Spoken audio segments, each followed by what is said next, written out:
अवधूत चिंतन श्री गुरुदेव दत्त श्री स्वामी समर्थ. हॅलो, मी Priyanka. Welcome back to Priyanka all content. आजच्या व्हिडिओमध्ये आपण रक्षाबंधनबद्दल सर्व माहिती पाहणार आहोत. यावर्षी भद्रा काय आहे का? रक्षाबंधनच्या वेळी कोणता शुभ मुहूर्त आहे की जेव्हा आपण आपल्या भावाला राखी बांधू शकतो? ज्यांना भाऊ नाही आहे त्यांनी काय करावं? ज्यांना बहीण नाही आहे त्यांनी काय करावं? स्वामी समर्थ महाराजांना राखी कशी अर्पण करावी? पौर्णिमा नक्की 8ला आहे की 9ला आहे? अशा सर्व प्रश्नांची उत्तरे तुम्हाला या व्हिडिओमध्ये भेटणार आहेत, त्यामुळे व्हिडिओ स्किप न करता संपूर्ण पहा. ज्यांना बहीण नाही ना त्यांनी स्वामी समर्थ महाराजांना आपली बहीण मानायची आहे, आणि ज्यांना भाऊ नाही ना त्यांनी स्वामी समर्थ महाराजांना भाऊ मानायचा आहे, आणि महाराजांच्या थ्रू आपल्याला रक्षाबंधन साजरी करायचं आहे. रक्षाबंधन हा बहीण भावांच्या नात्यातील प्रेमळ असा सण असतो. 9 ऑगस्ट 2025 वार शनिवार रोजी आपल्याला रक्षाबंधन साजरी करायचं आहे. 8 ऑगस्टला दुपारीच पौर्णिमा लागणार आहे आणि 9 ऑगस्टच्या दुपारपर्यंत पौर्णिमा असणार आहे. पण जो सूर्य आहे तो पौर्णिमा कोणती बघणार आहे तर 9 ऑगस्टची सकाळची. म्हणून 9 ऑगस्ट हा पवित्र दिवस आहे. या दिवशी आपल्याला रक्षाबंधन साजरी करायचं आहे. पौर्णिमासुद्धा 9 ऑगस्टलाच आपल्याला साजरी करायची आहे. त्यानंतर सत्यनारायण जर तुम्हाला करायचं असेल तर ते सुद्धा तुम्ही 9 तारखेला करू शकता. यावर्षी रक्षाबंधनला भद्राकाल नाहीये, त्यामुळे 9 तारखेला सकाळपासून संध्याकाळपर्यंत तुम्ही कधीही रक्षाबंधन करू शकता. आता राखी जेव्हा आपण खरेदी करतो ना तेव्हा आपल्याला देव राखी आपल्या घरातल्या सर्व देवांसाठी घ्यायची आहे. म्हणजे आपण काय करतो, एकच राखी आणतो आणि त्यातलीच एक राखी देवाला अर्पण करतो. पण असं न करता देवांसाठी एक छोटीशी सुंदर अगदी साधी सिंपल राखी असते ना, त्याला देव राखी म्हटलं जातं, ती देवांसाठी तुम्हाला खरेदी करायची आहे वेगळी राखी. आणि एक भावासाठी तुम्ही खरेदी करू शकता. त्यामध्ये सुद्धा तुम्ही बघा, देवाच्या नावाच्या राख्या असतात, ह्या अशा ज्या राख्या असतात फॅन्सी राख्या असतात, अशा खरेदी करू नका. सिंपल राखी खरेदी करा. कारण राखी खरेदी करण्यापेक्षा तुम्ही राखी जी काही राखी बांधताना त्याच्यामध्ये तुमचा भाव असणं महत्त्वाचं आहे. तुम्ही किती रुपयांची राखी आणली आहे, तुम्ही किती ब्रँडेड राखी आणली याला महत्त्व नसतं, फक्त राखी बांधण्याला महत्त्व असतं.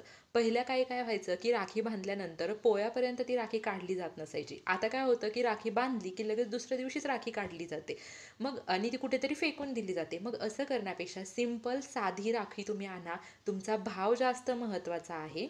राखी बांधताना ना भावाविषयी मनामध्ये खरंच भाव असणं गरजेचं आहे. भावाचा बहिणीविषयी, बहिणीचा भावाविषयी भाव महत्त्वाचा आहे. नाहीतर उगाच दिखाव्यासाठी राखी बांधण्याला काहीही अर्थ राहत नाही. आता रक्षाबंधनच्या दिवशी जे कोणी स्वामी समर्थ महाराजांची सेवा करतं किंवा तुमची जी इष्टदेवता आहे त्या देवतेला पण आपल्याला राखी अर्पण करायची असते. ती कशी करावी? महाराजांचा फोटो तुमच्याकडे असेल, त्या दिवशी पौर्णिमा आहे, मूर्ती असेल, फोटो असेल, अभिषेक करून घ्या कारण पौर्णिमा आहे. त्यानंतर तुम्हाला महाराजांना औक्षण करायचं आहे. गंध लावा, अक्षता अर्पण करा, फुले अर्पण करा, धूपदीप अगरबत्ती ओवाळा, आणि महाराजांच्या हातावरती तुम्ही ती जी काही देव राखी म्हणून आणणार आहात ती राखी तुम्हाला महाराजांच्या हातावरती ठेवून द्यायची आहे, किंवा बांधता आली तर बांधू शकता तुम्ही. आणि देवाला प्रार्थना करायची आहे की माझी सुखदुःखामध्ये देवा तुम्ही सदैव साथ द्या. ज्यांना भाऊ नाही आहे ना ते सुद्धा अशी करू शकतात, ज्यांना बहीण नाही ते सुद्धा करू शकतात, आणि ज्यांना बहीण भाऊ दोन्हीही आहेत पण तरीसुद्धा तुम्हाला महाराजांना राखी ही अर्पण करायचीच आहे. ज्यांना बहीण नाही आहे ना त्यांनी काय करायचं, स्वामींपाशी राखी अर्पण करायची आणि सांगायचं की स्वामी तुम्हीच माझी बहीण आहात आणि बहिणीच्या रूपामध्ये मी तुम्हाला राखी अर्पण केलेली आहे, असं तुम्ही बोलायचं आहे. तुम्ही माझं रक्षण करा, मला आशीर्वाद द्या, अशी प्रार्थना तुम्ही स्वामींना करायची आहे. राखी तुम्ही तुमच्या घरातील मोठ्या व्यक्तींना बांधू शकता, वडील असतील, आजोबा असतील, चुलते असतील, अशा प्रकारे. त्याचप्रमाणे जर तुम्ही एखाद्या जवळपासच्या केंद्रामध्ये मठामध्ये जात असाल तर तिथल्या सेवेकरी जे दादा असतात ना त्यांनासुद्धा तुम्ही राखी बांधू शकता.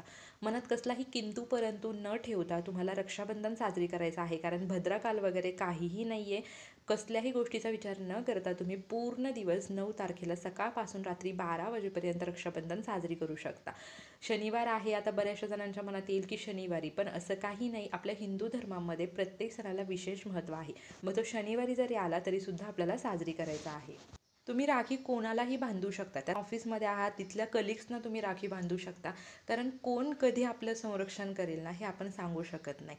दुसरी गोष्ट म्हणजे काय, तुम्ही या रक्षाबंधनच्या दिवशी ब्राह्मणांच्या घरी जाऊन तुम्ही त्यांचं पायपूजन करू शकता, त्यांना औक्षण करू शकता, आणि त्यांच्या हातून तुम्ही देव राखी बांधून घ्यायची आहे. यामुळे काय होतं तर आपलं संरक्षण होत असतं. ही जी गोष्ट आहे ना ती पूर्वीपासून चालत आलेली आहे, पण सध्या ही कोणाला माहिती नाही आहे. पण जर तुम्हाला खरंच इच्छा असेल ना की तुमचं संरक्षण व्हावं तर तुम्ही नक्कीच ब्राह्मणाकडून देवराखी बांधून घ्यायची आहे.